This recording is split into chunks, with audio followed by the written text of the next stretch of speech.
The title says only Smeargle, and I mean only one Smeargle. Just one. With my standard solo challenge rules, I anticipate this being one of my most difficult challenges yet. And that's because this little artist performs in battle similar to how artists perform in the free market. I can make this joke because I was a freelance musician before becoming a YouTuber. So why does it perform badly in battle? Well, Smeargle's base stats are some of the worst that I've seen. It has 55 HP, 20 attack and special attack, 35 defense, 45 special defense, and 75 speed. Let's summarize that.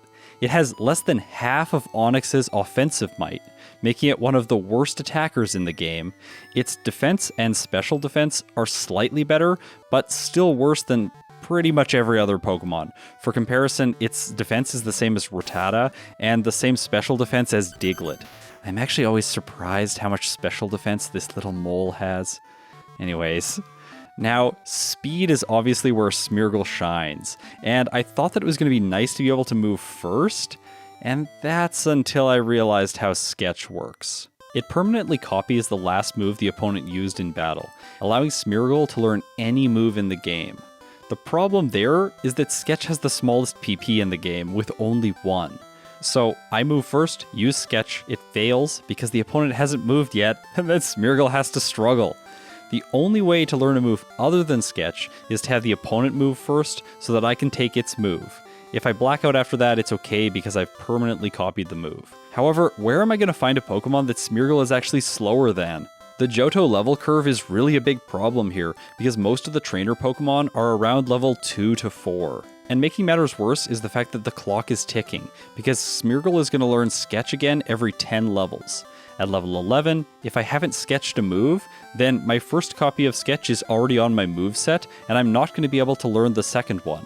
I really want to avoid this situation, because by the way, Smeargle cannot learn any moves by TM or HM. And the move tutor can also not teach it anything. So while it has the ability to learn every move in the game through Sketch, it only actually can learn Sketch. That means that in this playthrough, I will, at maximum, be only able to learn 10 different moves. And they have to be moves that I can find somewhere in the game. So how did I solve this Pokemon-shaped Rubik's Cube in the early game? Well, I know that I don't want to use Struggle too much, because I want to limit how much I level up. I can go up to level 6 so that I can defeat the rival's Chikorita, so I don't skip on the experience here. I picked Chikorita for him because Bayleaf is usually the strongest opponent to face, because in the second battle it has Razor Leaf. This is a way better elemental move than like Water Gun or Ember, which are the other two options. After the second battle, he becomes significantly easier to face, and I don't really think it matters what starter he picks, because in that battle, the one at Burn Tower specifically, it's usually the Haunter and Magnemite that are the problem. Now, with the rival named, I head towards Violet City. Here, I need to be really careful to only fight youngster Mikey. I want to ensure that my speed doesn't go above 18, and since Smeargle's fast, it's quickly approaching that threshold. This is because the first bird keeper in Falkner's gym has a level 9 Spearow. This is, I think, the highest level Pokemon in the early game before Falkner, and it knows Peck. I checked its speed, and it has 19 speed, so that's why my threshold is 18. By doing this planning, I can ensure that it moves first, and that way I can sketch Peck. And by the way, this is much better because it has much bigger PP than Sketch. Now that I don't have Sketch anymore, when I level up to level 11, I'll relearn Sketch, so that's really nice. Also, Peck is incredibly good in the early game because Falkner's badge is going to boost my attack by 12.5%, and it's going to boost the power of flying type moves by 12.5% as well. Also, those two modifications actually stack together, so like this move is going to be really great in the early game, especially because Bugsy, a bug type gym leader, is coming up next. However, all of that's in the future. Peck is also very useful right now because it allows me to train on the route east of Violet City with ease because it's super effective against the bug catchers here and against the wild Bellsprout. Which, by the way, I am not going to catch right now. I only want Smeargle in my party, and this is going to be really relevant soon. My next destination is Sprout Tower. Peck is obviously great here as well. The Sage has a Hoot Hoot, but also this trainer has a Hoot Hoot, and it's the first one that I go up against. Knocking it out with only a flying type move is going to be pretty tricky. So at this point, I should mention the fact that this Hoot Hoot does in fact know Tackle. I could choose to sketch this move right now and get a stab move in the early game. After all, it's going to benefit from the attack boost that Falkner's Gym badge gives me. However, I'm going to pass this up. I think that there are better moves to learn, and I tried to plan out this entire challenge before I started on it.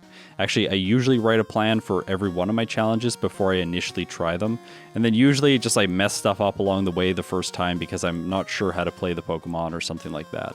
Normally I reset in my challenges because it saves walking time, it also reduces game time as well, but today in the case of a defeat in the early game, I want the experience, so I'm just going to black out. That's why I held off on catching a Bellsprout earlier on.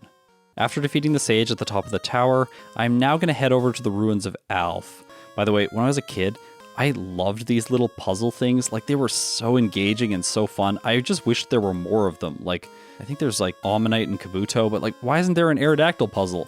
Maybe because Aerodactyl is bad. Well, actually, it's less bad in Generation 2. It actually gets a Rock-type move in the form of Ancient Power, and I know this because I've filmed an Aerodactyl video, so that will be coming to you very soon. Like a year and 2 months late from when I said I was going to do it. Now that I've solved the puzzle and Unknown are spawning, this is when I'm going to mention Hidden Power. In my challenges, I set my DVs to near perfect values. I do this so that when I compare all the Pokemon in my tier list at the end of the video, it's a fair comparison. These were all good Pokemon that went into the game with the best possible chance to get a great time. In Crystal, I take the additional step of manipulating these DVs so that I get the hidden power of my choosing. By the way, I'm using the software GameHook to do this in real time so that it just sets the bytes to the values they need to be. In this case, I want all my DVs to be 15, the max value, and my defense DV to be 13. And this gives Smeargle a 70 base power hidden power ice. Because Unknown only know hidden power, I can sketch it here and use it against trainers like Clair and Lance. But more importantly, it's going to be very helpful against Falkner, who's next. Back in the gym, I can one-hit all the trainers, and now I'm ready to take on the Mudslapping Birdmaster. Let's do this.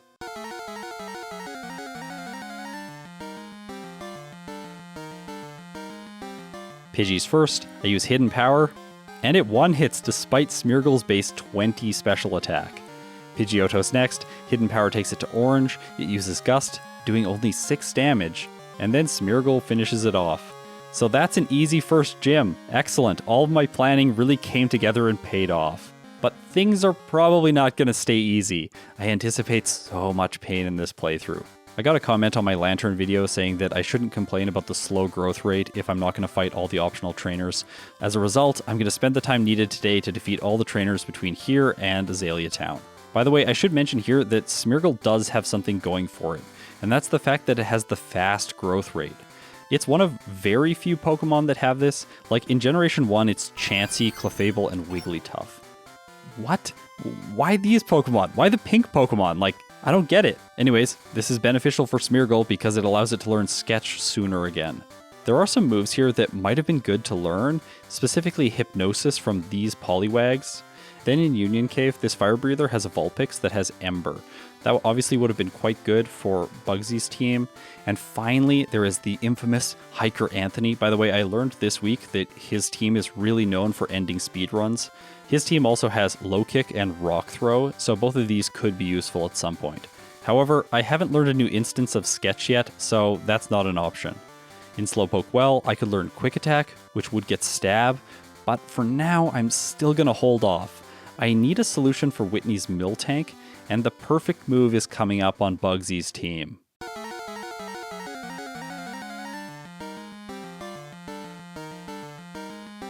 Metapod and Kakuna are first, and obviously these two Cocoons don't have anything that's worth learning. But after that, Scyther knows Fury Cutter. It's basically his signature strategy after all. I use Peck first turn because I'm going to outspeed, and then Scyther goes for Fury Cutter. I sketch it, and after that I can use Hidden Power. That does a lot. I thought that I was going to have to black out here, but instead, Smeargle just finishes the bug off and I earn myself the Hive Badge. With it comes a 12.5% boost to Bug-type moves, which is very convenient now that I've just learned Fury Cutter.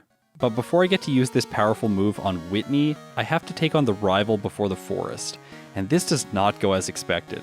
Smeargle 2 hits Ghastly with Hidden Power, as well as the following Zubat, and then it 3 hits the Bayleaf. So that was really easy. Alright Smeargle, so far this hasn't been too bad. Maybe the Croconaw team would have been better, but That team is honestly quite bad. Like, I really love Totodile. It's actually my favorite Johto starter. It's the one I picked as a kid. But his Croconaw team is just so bad. So bad. Why does Feraligatr only learn Water Gun until the Mount Moon fight? It doesn't make any sense. Like, even if he's a bad trainer and treating his Pokemon badly, like, it should have learned something other than Water Gun. Like, give it Waterfall instead of Surf or something like that.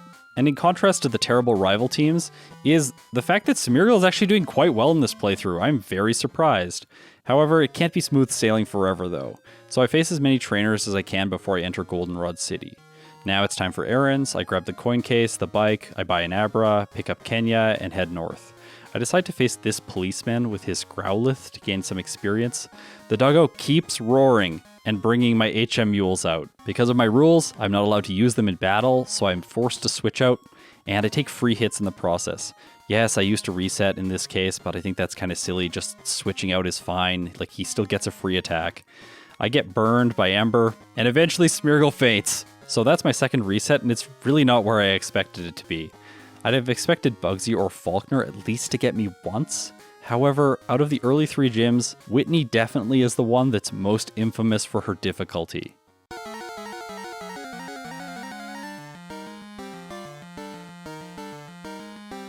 She opens with Clefairy.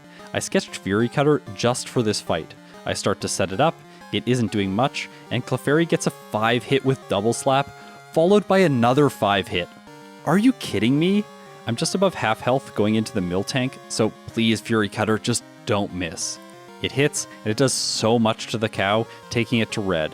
Then Rollout misses, and I finish Whitney off. Okay, so that's another smooth result for Smeargle. I guess today it worked really hard to mix its paints.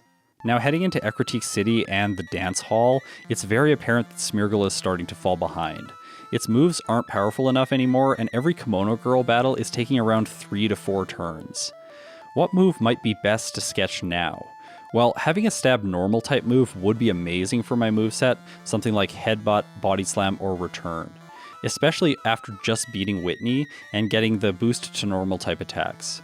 I searched the Pokecrystal disassembly for these moves, and located some places to learn Headbutt. There are also options for getting Body Slam, but there are no Pokemon you face in a regular playthrough that have Return. However, as I think about this, it's probably better that I don't have Return anyways. I use that move way too much. Thinking a little bit ahead, Morty is coming up, so I should probably wait to get my normal move. So next I look for Pokemon that know Dig. This is because the ghosts have less physical defense, so I want a physical move that hits them for super effective damage. But there really aren't any good options available until I get to Blackthorn City. However, there are some Pokemon that know Magnitude. So to learn it, I can head east of Ecruteak City and fight this annoying spinning hiker who just normally is such a nuisance and he has a terrible team, but today he's going to be very helpful. After sketching Magnitude, I have one last step to prepare for Morty. I head west of Ecruteak City because out here there's a tree that grows mint berries. This is going to prevent Gengar's hypnosis at least once. I'm hoping my level will give me the first attack so that the Gengar only gets one chance to put me to sleep. Before I get to the tree though, I save in front of this trainer. He has 2 Slowpoke, and they know Body Slam and Curse, 2 very useful moves that I might want access to later on. So I'd just reset here if I accidentally bumped into him, but luckily I make it past him. I grab the berry, and then I pick up a hidden nugget just south of it by the cows. Thanks Oatspear for letting me know that this is here. After that, Abra teleports me back to Ecruteak, and I'm ready for the Burn Tower.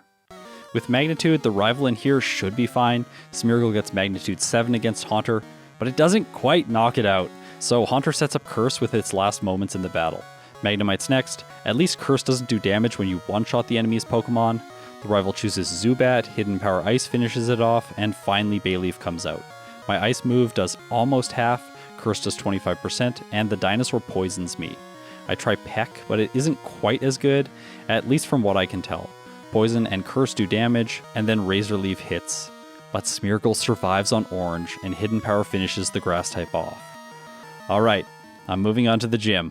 In here, there's a possibility to actually skip one of the trainers, but today I fight all of them by choice because I don't want to be underleveled for the late game.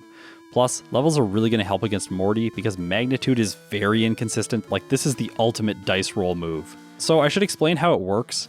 Its power varies based on a randomly selected value ranging from 4 to 10. Yeah, there is actually no Magnitude 1, 2, and 3. If you get magnitude 4, it has a base power of 10. It's so bad. And if you get magnitude 10, the maximum value, it has a base power of 150. Each of these powers has a different probability of occurring. The extremes are less likely, while magnitude 7 is the most common. The average power of this move is 71, which is honestly not bad.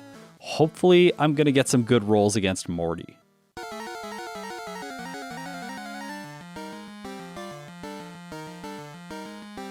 He opens with Ghastly. I roll magnitude 5, and it doesn't do enough to one-hit.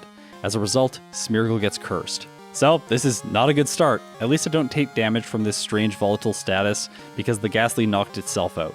Haunter's next. I get magnitude 6, so this one survives as well. Smeargle takes curse damage this time, and Morty attempts Hypnosis. But luckily it misses. I take the Haunter out, and Gengar hits the field. I roll the magnitude dice, and... what? Magnitude 5 again? All of these have been awful. It doesn't even take the ghost into orange health. Hypnosis hits, but the Mint Berry wakes Smeargle up. I try magnitude again. Okay, that's better. Magnitude 9 takes the Gengar out. All that's left is Haunter. I get magnitude 8, and that's it. I've earned myself the Fog Badge. I'll need to train 6 more levels now before learning Sketch again, and at this point I'd really like to learn Body Slam as soon as possible. A stab move would be just great. But first, I want to backtrack to Goldenrod so that I can buy some vitamins in the department store.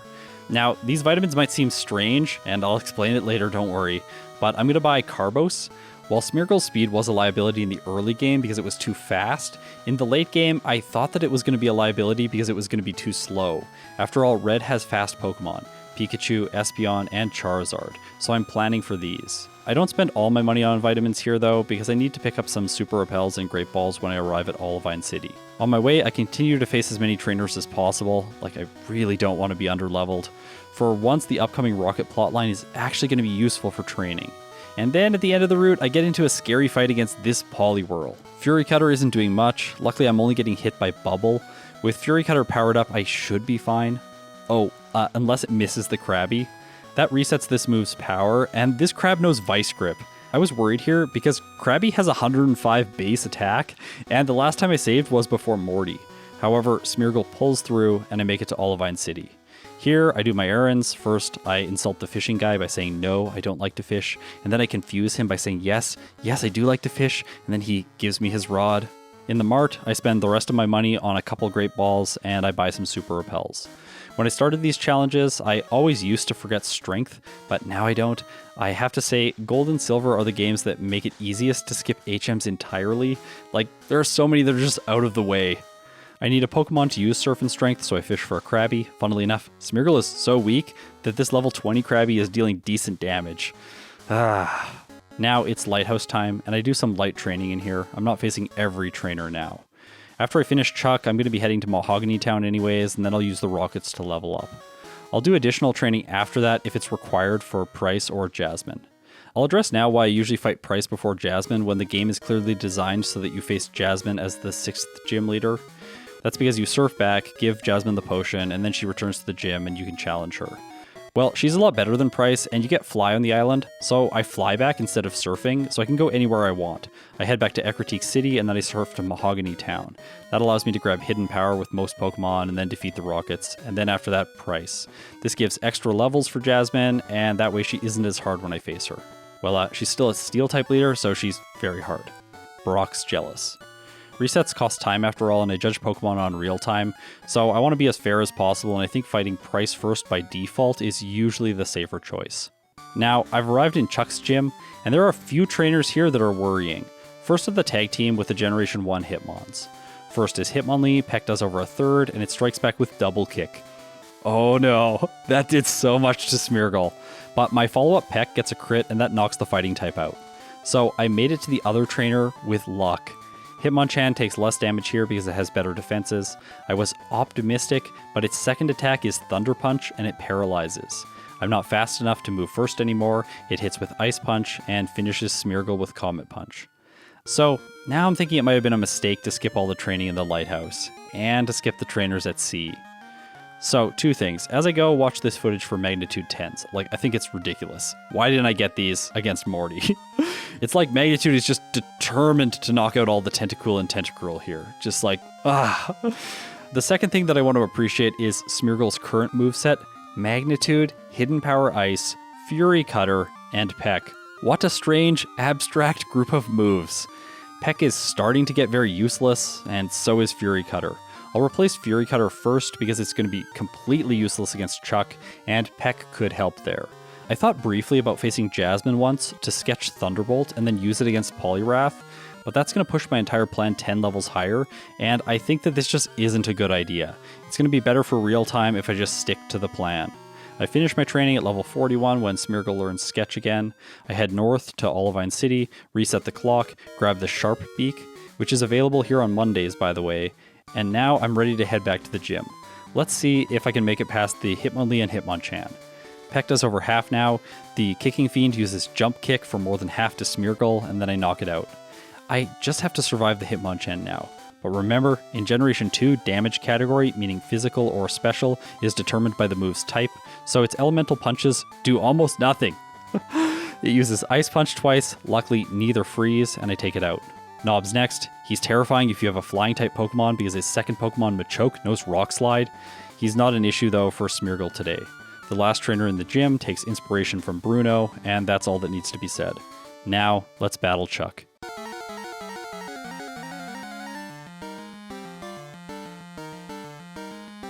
Primeape is first, and while I fight it with Peck, I want to mention Chuck's moveset. It's different than it is in Generation 4. The Primeape has Leer, Rage, Fury Swipes, and Karate Chop, which is now a fighting type move, and the Poliwrath has Hypnosis, Mind Reader, Surf, and Dynamic Punch. I don't really have any options in this fight, so spamming Peck is my best bet. However, it does so little to Poliwrath. Dynamic Punch misses, which is fitting for a move that has 5% accuracy. But Chuck gets very lucky and it hits next turn, ending the battle. I really want to defeat him right now because I just want Fly so that I can backtrack to the early game and pick up a bunch of useful items. But I don't think that that's a good idea. So I'm going to make the long trek over to Mahogany Town and complete the Rocket plotline first. Apparently that whole speech that I had earlier about delaying Jasmine also applies to Chuck when I'm using a normal type. I'm really going to think about that in the future. On my way to Mahogany Town, I fight the Slowpoke trainer now, and here I sketch Body Slam. Don't worry, I can still learn Curse later from Will if I really have to, and there's also several trainers in Kanto that have it. In the end, it's a backup move, it isn't part of my main plan, but Body Slam on the other hand is part of the plan. It's going to be on my moveset for the rest of the challenge. If everything goes smoothly, that is. At the Lake of Rage, I fight a few additional trainers to ensure that I'm leveling enough for Smeargle. Then I take out the Red Gyarados with 2 Body Slams, run into a Magikarp, and then make Lance spiral off into the sky. I grab the rare candy, teleport back, and start the Rocket plotline. During this monotony, let's take some time and do a quick recap of how things have been going so far. For a Pokemon that has some of the worst stats in the game, Smeargle is doing decently. No, not decently, it's like doing quite well. Only 4 resets so far. The first was against Spearow so that I could sketch Peck, the second against that random Growlithe, the third against the trainers in Chuck's gym, and the fourth against Chuck himself. Most of those aren't unreasonable places to have to reset. Outside of that, Smeargle has just felt very solid. I've really wanted to make this video for over 8 months now. I just thought that it was going to be far too annoying and tedious when I first checked the stats. So far, I'm pleasantly surprised with this cute little dog painter with his hat thing. Or is that part of his skull? I'm not sure. Anyways, he's really cute, and he's quite capable. However, at the chance of being a broken record, the majority of the game's difficulty is still ahead, so I really shouldn't get too optimistic. With the rockets polished off like smooth ice, I take on Price. Now, every game has one trainer that stands out from the pack. One trainer that really doesn't fit in. One trainer that is just far worse than everyone else. In Generation 2, that trainer is Price. I'm curious if any of you think a different trainer deserves the hiker distinction in this game. Maybe Janine, but I sort of think that that's unfair. After all, most of Kanto feels like an afterthought anyways, and trainers like Blaine, Brock, and Erica are just as threatening as Janine. I mean to say, they aren't threatening at all. All the Johto leaders feel like they have a strategy to employ, so here's a recap. Faulkner likes to lower your accuracy with Mud Slap, Bugsy likes to use Fury Cutter, which stacks damage over the turns. Miltank also stacks damage with Rollout, but she also has some weird and trolly moves like Milk Drink and Attract. Morty obviously has Ghosts, and they have Curse and moves like Hypnosis.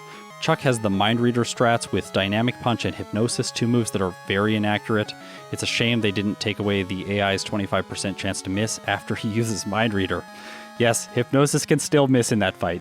Clair obviously has the Dragonairs to set up with Thunder Wave and the Elemental moves, followed by Kingdra to finish you off with annoying strategies like Smokescreen. But what does Price have? He has Piloswine, and it doesn't have a ground move, because Piloswine cannot actually learn Dig. So Earthquake probably would have been unfair at this point, but if that's the case, then why did they give him Blizzard? Like, this guy's a mess. I don't understand.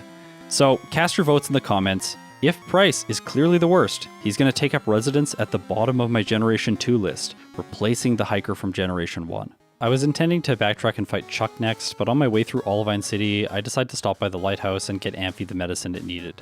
Rest up, brother of Fleecy, you'll be feeling better soon. While I'm here, I might as well try and face Jasmine. After all, I have Magnitude and Hiddenpower Ice. How hard can she be? Well, as hard as Steel, and this fight might be that challenging because I forgot to heal. However, hardness doesn't matter, something Brock wouldn't know, because when you get a bit dirty, these steel types rust away. Steelix, her ace, is last. It has less special defense, so I use Hidden Power. It has just under a third. Irontail hits, Smeargle survives. I try for Magnitude 10, it rolls 7 instead. It doesn't take Steelix to half, and Smeargle goes down. Alright, I'll just heal and try this again. Magnitude grounds the Magnemites. I make it to Steelix with full health. I roll the dice with Magnitude. It gets 8 this time, and Irontail misses. Magnitude 7 takes the snake to half. Irontail misses again. That move is really bad, by the way, but Smeargle rolls Magnitude 4, doing a pathetic amount of damage. Irontail anomalously connects. Jasmine uses a Hyper Potion, and then everything falls apart again for me. I try again, but Steelix is just still too tough. I'll head across the sea and face Chuck before I attempt Jasmine again. I need more levels. Primeape is first. I've got the Sharp Beak here, and that lets Smeargle knock it out with 2 pecks. Poliwrath time. I go for Body Slam turn 1 in case of paralysis. It doesn't work. Poliwrath uses Mind Reader, and Peck does so much damage with a crit. And that's it. Chuck is no more. With a bit of luck, I'm now able to fly, and that gives me access to a lot of the items that I didn't want to inefficiently backtrack to earlier on. I fly back to Newbark Town where this adventure started, and walk west onto Route 1. On Tuesday, this lady hands out the Pink Bow, which boosts normal type moves by 10%. She's only here after you defeat Faulkner though. In Violet City, I grab the rare candy and stock up on escape ropes for later. I fly to Goldenrod, head south, surf, and pick up the rare candy and nugget. Continuing surfing south from here, there's this little hidden area with 3 trainers. I honestly didn't know that this existed for the longest time. They all have water types, which is strange because after you defeat all of them, the final one gives you the Soft Sand, a held item that boosts the power of ground type moves by 10%. After all of this, I sell some nuggets in the department store and use my final vitamins on Smeargle. Now, I think I should be ready to take Jasmine on. The main strategic difference now is that I have the Soft Sand, and I'm hoping that this will... Oops. In an effort to rearrange my moves, I accidentally used Hidden Power. That allows Magnemite to paralyze Smeargle. While I do make it to Steelix, the status condition is just a bit too much, and that's a silly loss for me. Let's try that again without the misclick. Magnitude one-shots the Magnemites, as expected. I roll Magnitude 9 on Steelix, followed by Magnitude 4, so luck balances out, and then I get Magnitude 7, the average. We're both at orange now, but Jasmine is probably going to use a Hyper Potion to heal. She does. Magnitude 5 crits. This is a strange interaction, but it still does very little damage. Then Magnitude 8 takes Steelix to half, but honestly it isn't quite enough. If she hits one more Irontail, then that's going to be it. But, of course, Irontail misses, I reroll Magnitude and get 10, and that makes Steelix faint. Okay, so I'm happy about that victory, let's move on. Maybe I shouldn't be super happy though, because now I have to do the radio tower portion of the game. Definitely the worst part of any Johto playthrough. I have to mention it in every video. The Generation 1 analogy, of course, is Sylph, but there's quite a few challenging trainers in there. The Hypno Rockets, the Mandatory Arbok guy can be really annoying with paralysis, and the rival there is truly a challenge. Unfortunately, in Johto, that just isn't the case here. However, there are 2 spots that are starting to regularly cause a few issues. The first is this scientist with his Porygon. In Generation 2, Tri-Attack was given a secondary effect, and it makes a lot of sense. It can either paralyze, burn, or freeze. I failed to knock out the Digital Duck in a single hit, so it gets a chance to use Tri-Attack, and one of the effects triggers. In this case, it freezes Smeargle, so that's frustrating. Luckily for me though, in Generation 2 there's a 10% chance to defrost, and I get its second turn. Well, that's really convenient. I knock the Porygon out, and the first tricky trainer is down. The next one is not actually the rival, it's the executive at the top of the tower, who's posing as the radio tower director. His team of 5 coughings and 1 wheezing are scary for 4 reasons. 1, they have numbers on their side. I am doing a solo challenge after all. 2, the wheezing really likes to detonate. Luckily, it goes down today without issues. 3, they can poison using sludge or smog. Alright, in this case, I'm going to have to deal with that. And 4, they know smokescreen. The accuracy drops cause magnitude to miss, poison whittles away, and sludge knocks Smeargle out. Let's try this again. Magnitude takes care of the first 3 coughing, wheezing comes out next. I roll magnitude 9, so that makes it a non-issue. The next coughing gets a bit scary, it poisons Smeargle, but luckily I take out the next one quickly, learn sketch in the place of peck, and that's it. No second loss today. I alluded to the underground rival earlier, and he has some decent moves that could be sketched. The Haunter has Shadow Ball and Curse, also Meganium has Razor Leaf, Body Slam, and Reflect. Strangely, the Sneasel doesn't have any good ice moves. I have considered grabbing Blizzard from Price's Piloswine when I initially planned the route, but the accuracy was changed from 90% to 80% in Generation 2. Since I'm not going to learn any new moves here, let's get moving towards her. On my way up from the basement, it feels strange not to head upstairs and pick up TM27. It's such a staple in these playthroughs. At least Body Slam is making a return from its days of prominence in Generation 1. I pick up the Nevermelt Ice in Ice Path, and I use it to test my damage range against one of the trainers in Clair's gym. He has a Dragonair and it's level 37, which is the same level as her Pokemon. I really like to use him to get a sense for how well I am prepared for the gym battle. The damage range here isn't inspiring, so I decide to train up to level 58 because then I'll do more damage. There's a totally fair question here, which is why not just train up to level 57 and try at that level? Well, that's because in Pokemon games, the damage calculation suffers from the effects of rounding. Now we're going to get a bit into the weeds because I think it's really important to demonstrate this, so let's do some math. Here's how the game calculates damage. Our first calculation is to multiply the Pokemon's level by 2 and then divide the result by 5. For example, let's try this when Smeargle is level 56. 56 times 2 equals 112 divided by 5, and that's 22.4. The Game Boy really wasn't equipped well to deal with decimals, or floating point values. So in all cases of multiplication, and more specifically division, it just truncates off the decimal, rounding down every single time. So here, our result is 22. And it does this rounding before the next step of the calculation. So in this case, we're losing out on 0.4 that's getting rounded off. If we did this calculation at level 55, for example, then our result would be an even 22, and no decimal point would be cut off and lost. Okay, let's continue with the calculation. We add 2 to 22, and then we multiply by the move's power and the attacker's attack stat. Because we rounded off the decimal and then multiplied, a lot of potential has actually been lost. After that, we divide by the defender's defense, and then divide by 50. At both of these steps, the result rounds down, and then we multiply by the items modifier and add 2. After that, we apply all of the other factors like stab, type effectiveness, etc. So here are some examples of how this affects Smeargle's damage ranges against Clair. Her Dragonairs have 66 special defense, so I'll use that number for my damage calculation. Yes, all of her Dragonairs have the exact same stats.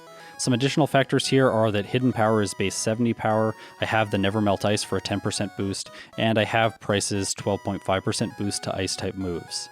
I'm also going to use Smeargle's exact special attack stats from level 55, 56, 57, and 58. Here's a spreadsheet that I made to calculate the damage ranges. If I change only the level without affecting my stats, going from level 55 to 56 to 57, you'll notice that the damage doesn't change at all until you reach level 58. That's because at level 58, the rounding goes over the next integer threshold, and we're able to do a little bit more damage as a result. Luckily, of course, in real gameplay, as you level up, your special attack will also increase each level, and that is going to improve the damage. So let's review the real results. In this case, keep in mind that Clair's Dragonairs have exactly 100 hit points. At level 55, Smeargle's Hiddenpower with Nevermelt Ice is going to do somewhere between 78 and 92 damage. At level 56, it's going to do 79 to 94, then 81 to 96, and finally at level 58, we pop over the rounded threshold and Smeargle does 86 to 102 damage. So in this case, you can see the damage isn't increasing linearly as I level up. Level 58 gives a big boost, and it actually gives a potential knockout which wasn't possible before. Unfortunately for me, I didn't run these calculations when I was playing, I just knew about damage rounding thanks to some amazing comments. and so I went into the fight at level 58 just to test it. Unfortunately, I don't get the KO roll, Dragonair paralyzes, and that's probably it. While I lose to Clair, what happens if we continue these calculations through to level 60? From level 58 to 59, we get another small linear damage increase, with the maximum damage going up from 102 to 104. However, at level 60, the damage jumps up significantly, ranging from 95 to 112. So stats are also affected by rounding. And in this case, going from level 59 to 60 gave Smeargle a very large boost to its special attack. This is probably because before it was significantly rounded down. Alright, so let's summarize. What this means is for the best possible results that leave nothing on the table to the rounding, going into the fight at a level that ends in 0 or ends in 5 is going to give you the best results. For slightly rounded results that are still significantly better than one level lower, try with levels that end in 3 or 8. I try Clair again at level 60, but I get a bad roll again, and Dragonair doesn't go down and gets paralyzed. Her next two are one-hits though, so that's the power of damage rounding. The RNG just doesn't align properly, and again I lose. In the next fight I realize something though. If I'm not going to one-hit, what about using Body Slam to try and paralyze and get the KO that way? I thought that this might be silly because Body Slam only has a 30% chance to paralyze, whereas Hiddenpower is more likely to just KO. But when I reviewed the numbers while writing this script, I realized that Body Slam actually does more damage to the Dragonairs. They have less defense, Smeargle gets stabbed, Body Slam has higher base power, and I could use the pink bow to boost its damage. This raises the minimum damage from 95 to 96, so small advantage there, and the maximum damage from 112 to 114. The additional chance to paralyze here would be amazing. Unfortunately for me, I figured this out in post, which is too late to prevent the resets. Another advantage here is that I don't really want to use Hiddenpower against the Kingdra, so a pink bow would be a better item. Okay, so just before the math is behind us, I just want to say that at level 63, Body Slam is actually a guaranteed KO against all of Clair's Dragonairs. But at level 62, once again because of damage rounding, it is not a guaranteed KO. However, I didn't really want to go above level 60 when facing Clair, because I didn't want to learn Sketch at level 61. I wanted to do that after Clair's gym. I fight this trainer because my mind was thinking exactly that, like level up to 61 to learn Sketch after Clair's gym. And as soon as I level up, I realized why I didn't want to level up. I already know Sketch, so Smeargle won't learn another copy of it. This is a big problem for the plan that I have. It's such a problem that I actually just reset here and have to fight Clair again. This sacrifices a decent amount of time, but I think in the end it's gonna be worth it. So now, let me reveal the plan that I've had for Smeargle this entire time. On the way to the Pokémon League, there's a trainer that has a Parasect, and it knows both Spore and Swords Dance. I bought Carbos earlier on to ensure that my speed would be high enough to move first with Spore in most fights. However, this plan really won't work because I can't have two copies of Sketch on my moveset at the same time, so I have to pick between Spore or Swords Dance. Obviously in this case, the status move is the better move, but now I'm really worried about the late game, especially Red. I combed through the disassembly to find another trainer that has a Pokemon that knows Swords Dance, but this is the only one that's defined in the code. I looked for other Parasects at a similar level, but yeah, this thing doesn't learn it through level up. So this guy having it is actually a reference to the fact that Parasect could learn Swords Dance through TM in Generation 1. So I'm going to have to mimic Spore and leave Swords Dance behind. I save in front of him because sketching Spore isn't as easy as it would seem.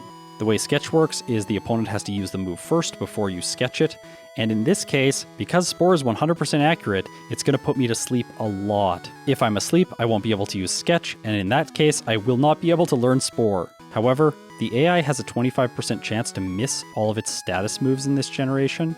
Luckily for it, it occurs fairly quickly. I sketch Spore and defeat the Parasect. I level up in this fight, and with it comes another copy of Sketch that I wasn't intending to have at this point in the playthrough because I thought I'd have Swords Dance.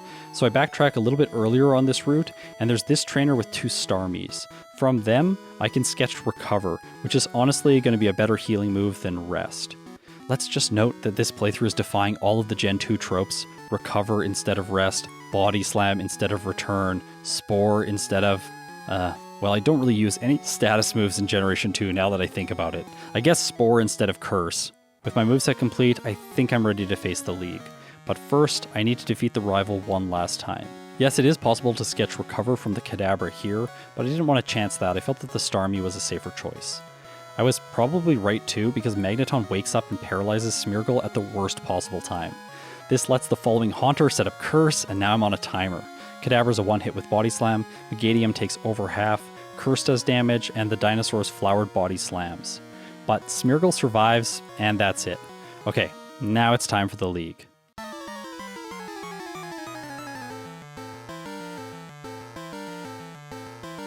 Wheel is going to start with Xatu. I looked this thing up while I was scripting because I wasn't sure how fast it was. Like, it's a bird, but its design doesn't really scream that it's fast. It has 95 base speed, so yeah, it's fast. But Smeargle is faster today because it's really over-leveled. Spore puts the bird to sleep, Hiddenpower hits, does massive damage. Oh, because of a crit. And Xatu number 1 goes down. Jinx comes out, Body Slam hits, and once again, Smeargle crits. That's a fast first 2 Pokemon, but Exeggutor's really good at slowing things down, especially in Yellow version. Here, I put it to sleep, and I take it out with 2 uses of Hiddenpower, and if the Pineapple slows things down, then this Pink Hippo is the slowest. Bro. After Spore, Body Slam does almost half, Slowbro survives my second one, wakes up and uses Curse, but it's too late for that. I finish it, the final Xatu comes out, still Smeargle moves first, so I'm gonna win. But Will delays my victory by using a max potion before I finally take the Psychic Bird down. Alright, so Will was incredibly easy today. Koga can't be that difficult either. I can't believe I'm going to say this, but Bruno might actually be the toughest thing in Smeargle's way. The nerdy painter dog is probably going to have a problem competing with Machad, for instance. Well, I'm getting ahead of myself. Does Koga have any threats on his team? His first 2 bugs aren't an issue, but Fortress could be really annoying. After all, this thing really likes to explode. I'm betting on Spore here to keep it asleep while I take it out with Hiddenpower. Looks like it's going to be a 5 hit.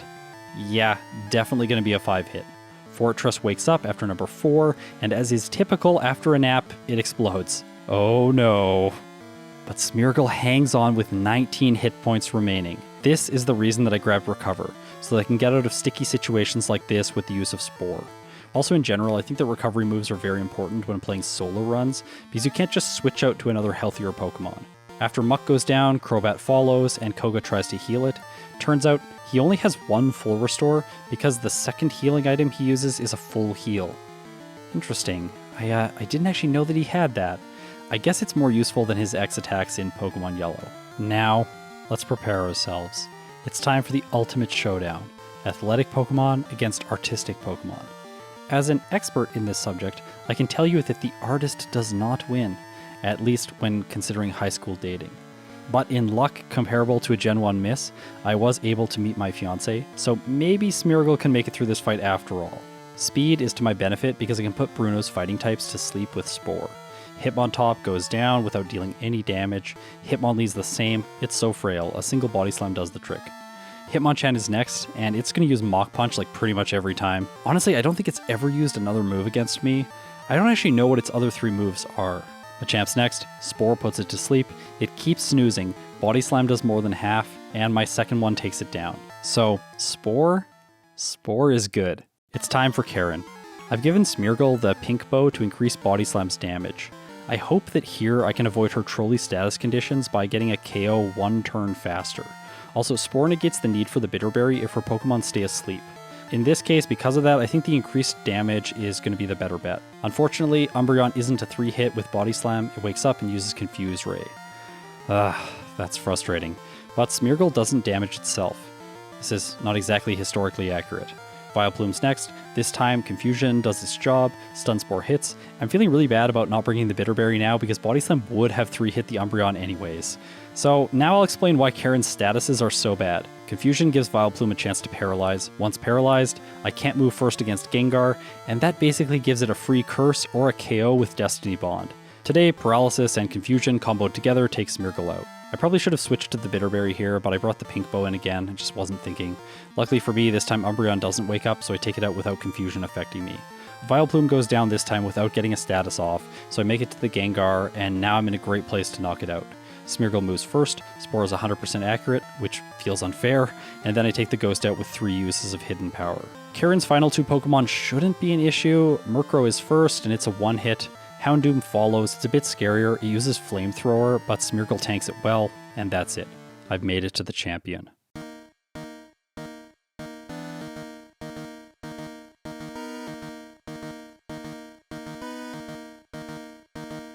Obviously, Never Melt Ice is the correct choice. Oh yeah, of course I forget it. Well, it's a good thing that I've got Spore, right? 2 Body Slams take the Gyarados out. Now, moment of truth. Did I need the Held Items boost? And it looks like I did. Unfortunately, Dragonite wakes up right away, uses Thunder Wave, and now I have to get through the rest of the fight with my speed cut. One of the reasons that I really love Rest is that it heals status conditions, and in Generation 2 this would have restored my speed. Recover does have its advantages though, because it's less turn intensive. Comboed with Spore, I can heal, and I might actually have a chance still. I get past the second Dragonite, Lance chooses Aerodactyl next, he uses Rock Slide, and it does so much to Smeargle. I am so lucky that I survived that critical hit. Spore puts it to sleep, I heal twice with Recover, and I strike back with Hiddenpower. It does more than half, Aerodactyl keeps sleeping, and then I refossilize it. I play really safe, like perhaps overly safe, against the Charizard. I'm doing this because I'm paralyzed and missing a key attack 1 or 2 turns in a row could be the end. I've made it this far, I don't want to waste all this time and reset. Lance's final Dragonite goes for Outrage, doing a third. I put it to sleep, but Lance full restores immediately. I did enough, so another attack is going to take it out. Okay, let's change the strategy. I'm going to discard safety and just go for it. Dragonite uses Safeguard, Paralysis prevents my victory, Dragonite uses Hyper Beam, and Smeargle survives. Hiddenpower Ice hits, and that's it. I've done it. My Painting Doggo clocks in with a time of 2 hours, 5 minutes, and 49 seconds, with 18 resets at level 66 in 7 hours and 28 minutes of game time. While I tackle Kanto, Body Slam Kanto, I want to reflect on my thoughts about Smeargle from the start of the video. Its base stats convinced me that it was going to be terrible, but Normal is a strong typing, and access to Sketch lets it solve so many problems with broken moves like Spore. I think there's a reason that they designed Parasect to be like frustratingly slow. It's so this move isn't completely busted. And speaking of busted moves, Parasect can combo Swords Dance with Spore, and I really wanted to utilize that combo with Smeargle, but so far it's eluded me. After knocking out the Parasect with Swords Dance on its moveset, I'll admit that I had sort of just stopped trying to get that move, but now that I'm in Kanto I'm thinking maybe there's a way. Maybe it isn't so far-fetched that I'll be able to get Swords Dance on my moveset after all. To figure out if it's possible, let's review some facts. There's only one Pokemon that has Swords Dance defined on its moveset in the disassembly, the Parasect that I knocked out when I sketched Spore. That means that the only Pokemon that could have it on their moveset now are Pokemon that don't have defined movesets. These Pokemon have the moves that they learn by level up at the level that they're currently at, the last 4 moves. So what Pokemon learn Swords Dance through level up? Well, in Generation 2, it is not a large number. Scyther, Scizor, Pinsir, and Farfetch'd. There are only 4 options. Honestly, I'm not going to see a Scizor, so that isn't relevant. Scyther and Pinsir are not going to be good options because they need to be a high level to get the move, plus they're pretty rare. So let's check Farfetch'd first. It learns Swords Dance at level 25. So I need one that is a higher level than that, but not too high that it will have forgotten it. This is Gen 2 after all, so that shouldn't be an issue. I find a guy named Birdkeeper Jose who has a level 36 Farfetch'd that knows Swords Dance. Here's the funny thing, he's right beside the person that I sketched Recover from. He's behind this little whirlpool. Oops. So I should have got out on the other tile. He's going to use Swords Dance at some point early on, right? Right? What's going on here? Like, please just use Swords Dance? I'm not sure what's causing the AI to constantly spam Fury Attack in this situation, but it seems quite unwilling to use any other move. Okay, so the only way to get Swords Dance is to have a battle of the PPs. I need to be able to last longer than him so that he runs out of Fury Attack and chooses a different move. The only issue, what if he starts spamming another move over and over and doesn't use Swords Dance? If he, for instance, spams Leer over and over again, I'm not going to be able to get Swords Dance. That got me thinking, are all the Farfetch'd at this level going to suffer from a similar AI quirk? That might wall Swords Dance off from Smeargle permanently now. Unfortunately, before Jose depletes Fury Attack, I run out of my PP. All that's left to do is Body Slam and finish the Farfetch'd off. Okay, no, I went into that fight without full PP. I'm going to reset here. It sends me back before Blaine, which is a frustratingly large amount of time that I lost. Luckily, he's easy and so is Janine, so I can make it back to Jose pretty quickly. I exit the water on the correct tile this time, save, and then attempt the Stallfest. I have no idea if he's going to use Swords Dance once Fury Attack runs out, But using a combination of Spore and Recover, I am going to be able to deplete it and then find out. Since all of you will probably be very curious why the AI is doing this, I actually asked my programmer Oatspear about this quirk. By the way, he's created an amazing program for me that backs up all my save files every time I save in-game. It also is an auto-splitter that records so much data from the game whenever I defeat a key trainer. And we're also working on some other awesome improvements for the channel, coming soon. He's also conveniently a ROM hacker, and he's working on a hack of Pokemon Crystal. Very convenient when I have to ask about Gen 2 AI. So here's the explanation. The AI is much more complicated than it is in Generation 1, but it functions on a similar principle, which is there are certain AI modifications that trainers can have that make them make certain choices. In Generation 1, these modifications are: number 1, don't use a status move if the opponent is already statused. Number 2, use a setup move on turn number 2. And number 3, use moves that have a type that is super effective against the opponent's Pokemon's type, as determined by a strange list of type matchups. In Generation 2, the AI has many more modifications. For instance, the Birdkeeper trainer class has the AI modification AI Offensive. Yes, I find it very offensive that this AI is stalling me out and preventing me from sketching Sword Stance. This modification means that the Birdkeepers are discouraged from using setup moves, which in this case is exactly what I want it to do. There's a complicated scoring system where the AI sort of like upvotes and downvotes different moves until it figures out what the best option is. In this case, AI Offensive is actually going to discourage 3 out of the 4 moves, and no other AI type that the Birdkeeper has is going to reboost one of those other moves. So that's why it always uses Fury Attack. Also, it's worth noting that it also has AI Opportunist, and in this case, all 3 of its other moves are considered stall moves. So in this case, if Smeargle is damaged, it's also only going to attack me. What all this means is that when his PP is depleted, he is going to choose moves randomly. So what's he going to pick? Because my PP is also running out very quickly. First, he chooses Leer, and second, he chooses Agility. And now I only have 1 PP left to stall. Please, this has to be it. He uses Sword Stance. Yes! Smeargle sketches the powerful setup move, and body slams this annoying bird into oblivion. Okay, so up next is Brock, and this is one of the reasons I really wanted to invest in getting Sword Stance now. Going up against him with Smeargle's attack stat didn't give me confidence. However, with setup, body slam does surprisingly well. So that's almost it for Kanto, but before I head back to Johto for my final test, I need to take care of Blue.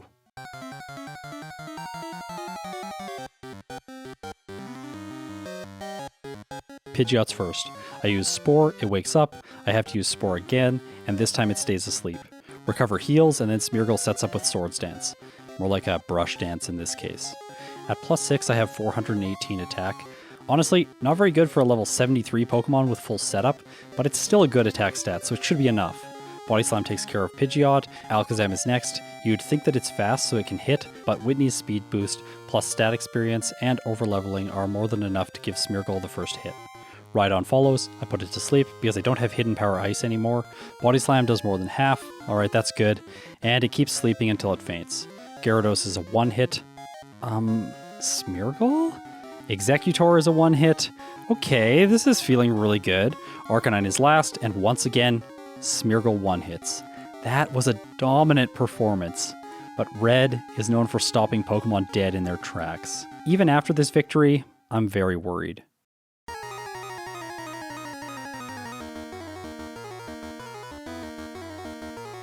Pikachu's first, and I've memorized its speed now. It's 173. I needed to know this so that I could get a sense for the minimum level Smeargle could attempt this fight at. I can use Spore right away and then deplete one of Red's full restores. He has 2. Because the AI uses these items the way the player does in this generation, I can alternate between Sword Stance and then back to Spore one more time, depleting his other healing item. Now, while it's nice to outspeed the Pikachu, I needed to plan for another Pokemon which is actually faster. That's the Espeon. It's actually surprisingly Red's fastest Pokemon. However, I made a small error. I forgot Whitney's badge boost in my calculations, so in this case I have 9 more speed than I would have needed to move first. I use Body Slam, and it takes care of the psychic animal. Is it a fox? Is it a dog? A cat? A wolf? We'll never know. Snorlax is next. I use Spore because I don't want it to use Body Slam and paralyze me. The Sleepy Bear isn't sleepy today, but I'm still able to knock it out. Okay, that's like his hardest Pokemon. Okay, Venusaur's next. I'm faster than it because it's slower than the Espeon. Okay, it goes down in a single hit. Charizard is another one hit. Okay, it's gonna happen. Blastoise falls, and with that, Smeargle has defeated Red on its first attempt. It clocks in with a time of 2 hours, 35 minutes, and 50 seconds, with 19 resets at level 75 and a game time of 9 hours and 6 minutes. I'm sitting here in disbelief. After looking at Smeargle's stats, I thought this was going to be a brutal run. I expected Sketch to be awkward and annoying to use. With most Pokemon, TMs add the most powerful moves after all. Smeargle gets none. Plus, Generation 2 isn't filled with many overpowered moves like Generation 1, so I thought Sketch was just going to have to sketch Peck and stuff like this. After doing the research though, I found all the right moves, and I think that the designers were smart to give this thing low stats, because it can really make up for them with excellent move choices. Its speed gives it the ability to move first with Spore, and that almost guarantees setup. In Generation 1, this thing would be so broken because of how sleep mechanics work. That's honestly its only flaw here with this strategy. Another advantage is that Smeargle has the fast leveling rate. While it does only learn a new move every 10 levels, it gains these levels very quickly. When I did my initial speed calculations, I thought I'd need around level 80 to outspeed all of Red's Pokemon, so I was planning conservatively for something like 81, 82. But I forgot about Whitney's badge and the speed boost it provides. So Smeargle didn't need as much training as I thought earlier on. The result of all of this is that I didn't use any of my rare candies that I picked up throughout the game. All 10 of them are just sitting in my bag. So what I discovered is actually the opposite of my initial hypothesis. Smeargle is actually good. It might even be great. So let's see just how great it can be if I do another playthrough. Here we go. Doing a second playthrough is very satisfying for me artistically because it allows me to correct one of my biggest mistakes from my first one, and that is that I nicknamed Smeargle Van Gogh. A far better fitting nickname, of course, is Sugimori, after Ken Sugimori, who draws the official Pokemon art. Also, I should mention that I'm skipping over testing today because the initial plan turned out so well. Just the experience that I had failing against Chuck and Jasmine in the mid-game gave me enough insight that I really think that I'm going to get through this run with almost no resets, with the exception of when I have to learn new moves. In this case, I get my first reset when I'm trying to mimic Peck in Falkner's gym.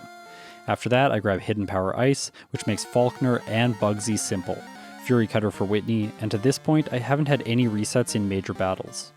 With her out of the way, it's time for the mid-game and some serious improvements. Well, that is after I get Magnitude. This guy was so annoying, Diglett and Dugtrio just refused to use it. I had to reset twice here. Very frustrating. The reason I had to reset here is because I didn't have any moves to stall these Pokemon out with, so I just knocked them out and yeah, oh well, whatever. This time Magnitude gets way better rolls against Morty, and that gives me a fast victory. You'll notice that I'm still aggressively leveling in this section of the run. That's because I want to rare candy right before Clair to get to level 60, saving them until the last possible moment. Knowing the mid-game order is obviously helpful, as I mentioned before. I use one rare candy to get Body Slam a little bit earlier, and then I defeat Price, Chuck, and Jasmine without even resetting. Although I do want to say that my strategy of bringing Magnitude into the fight with Jasmine is not very consistent. I wish that there was a better way, couldn't something just have Dig? I use Hiddenpower Ice to finish the Steelix in 3 hits, just because Magnitude really isn't up to the task. I'm coming out of this split about 5 minutes and 30 seconds ahead of my previous playthrough. I wanted to see a bit more of an improvement at this point, but maybe the gains are all waiting for me. Before Clair, I use 3 rare candies, and that brings Smeargle up to level 60, where it can potentially one-shot her Dragonairs. This time I'm using the Body Slam and Pink Bow strategy because the chance to paralyze is just amazing. I don't get the rolls I need for the Dragonairs, and I get paralyzed myself in the process. But Smeargle still finishes the fight despite the status condition. And with that split, now I've recognized my big improvement. I'm more than 20 minutes faster now. On my way to the league, I grab my moves, starting with Recover. Unfortunately, I have to reset here in order to successfully get it. However, Spore is next, and it might be much worse. Last time, I was wondering if I got really lucky. Well, apparently I wasn't, because this time I'm able to sketch Spore on my first fight against Jake. Now you might wonder if I should have taken Sword Stance instead of Recover. Honestly, I'm not sure, but I really prefer my Recovery, as you'll all know. Swords Dance does have the potential to speed up a few things in the league. Fortress is one place that it would be easier to get a knockout. Bruno wouldn't have the chance to wake up and cross-chop with Machamp, and Karen's Houndoom would be a one-hit instead of two. So I've made it to Lance, and I haven't reset a single time against a major trainer. All 4 to this point have been while I sketched moves. Apparently using sketch is sketchy. And you know what else is sketchy? Damage ranges. The first hidden power that I use on Dragonite takes it out in one hit, so I decide to save time, skip Spore, and I roll worse damage, allowing the second Dragonite to paralyze Smeargle. Oh dear. Sometimes it looks like I'm playing overly safe in my playthroughs, and usually it's because this sort of thing happens when I cut out a move or I cut out a heal, and then I just end up with a status condition and it feels awful. Well, I have to deal with this game state now, so I take the Aerodactyl down, I decide to just attack the Charizard, Body Slam paralyzes, and I move first, knocking it out. Only one Dragonite left now. Outrage takes Smeargle to orange, Spore puts the dragon to sleep, I heal with Recover, Lance heals with a full Restore, and Dragonite hits one more time before falling back asleep. He wakes the Dragonite up again, Hidden Power takes it to red, and now I have to attack. But first, I'll have to survive Dragonite's attack. Oh no, it used Hyper Beam. However, Smeargle hangs on and gets a final Hidden Power off. Now I'm 23 minutes and 51 seconds ahead of my time. There are still time savings ahead though, because in Kanto south of Lavender Town there's a trainer with a Farfetch'd that knows Swords Dance. It's pretty far out of the way, but it's better than backtracking through Victory Road or getting the Magnet Pass and surfing over to Jose from Johto. Now, I might be fighting a new trainer, but he's still a bird keeper, so his AI functions the same way, and that leads to an unfortunate situation where I have to reset because I don't get Swords Dance on my first attempt. However, I do manage to get it on my second one. With that, there are only 2 major battles left, Blue and Red. The Pidgeot refuses to stay asleep, delaying my setup, but once Smeargle gets its dance on, Blue's entire team is an easy sweep with Body Slam. Red is last. Here's the thing. I'm going into this fight at level 74, and I actually skipped a couple of rare candies in Kanto just to speed up my time. I noticed that I was going to have extra at the end of the game, and I wouldn't need the extra levels to outspeed the Espeon. The rate limiting factor here for Smeargle is having access to the moves that it needs for Falkner, Bugsy, Whitney, and Morty. I have to overtrain in those sections of the game to get Sketch. I could likely face Clair at a lower level to save a little bit of time, but I want level 61 for the League because then I have both Recovery and Spore. After Lance is defeated, all of Kanto is simple, and I really do mean all of Kanto. If Smeargle has 187 speed, it moves first against Red's Espeon, and then the sweep is pretty much a guarantee. I do get a little bit sloppy here against Snorlax, and I accidentally use Swords Dance with maxed out attack, but the power of Smeargle is too much. This little cute dog painter has a message that it wants to immortalize with its art. The message is a simple one. Spore is so broken. Smeargle clocks in with a time of 2 hours, 5 minutes, and 34 seconds, with 5 resets at level 75 in 7 hours and 58 minutes of game time. Its second result is a couple minutes slower than Lantern's second result. I think leveling rate is a big player here in addition to the flexibility of Smeargle's moveset. While it does earn a spot at the back of the pack in the D tier, I think that it put up an extremely good result today. I'm proud of it, and I'm really glad I didn't put off this run any longer. Sketch is such a novel move, and it made me think about the game in a different way. My biggest takeaway is just how wrong I was at the start. Despite awful stats, this thing is very capable. Like, subscribe, bring the Chimecho, and comment because I gotta read them all. Thanks to all my patrons for their support, and thanks to all of you for watching. You're all incredible. Now it's bloopers time. The title says only Smeargle, and I mean only one Smeargle. Just one. With my standard solo challenge rules, I anticipate that this is going to be one of the most difficult challenges yet, because this little artist performs in battle similarly how this joke has to land! This is my artist joke. My artists are bad at getting laid joke. It has to work! Okay. So why does it perform badly in battle? Well, quite frankly, Smeargle's base stats are some of the worst that I've seen. 50 HP, 20 attack, 35 defense, 20 special attack, 45 My next destination.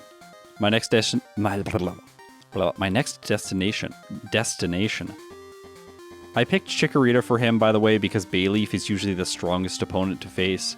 I picked Chikorita, by the way, because Bayleaf is usually I picked Chikorita, by the way, because Bayleaf is usually the strong... I realize sometimes when I make these bloopers and I just make a sound, like there's no context in the bloopers, there's just me making sounds, and it's like, I don't know if this is funny, but yeah, we get sounds. Scott's sounds.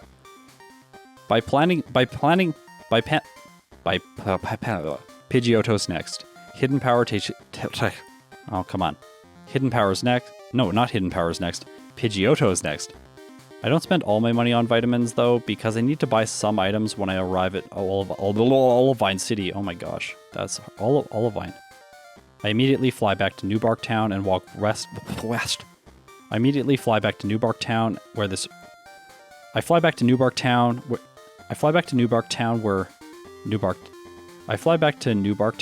this route... Pidgeotto's next. Hidden Power takes it to Orange. He uses Gust, doing 6 damage. And Smeargle finishes it all. Smeargle. Smeargle.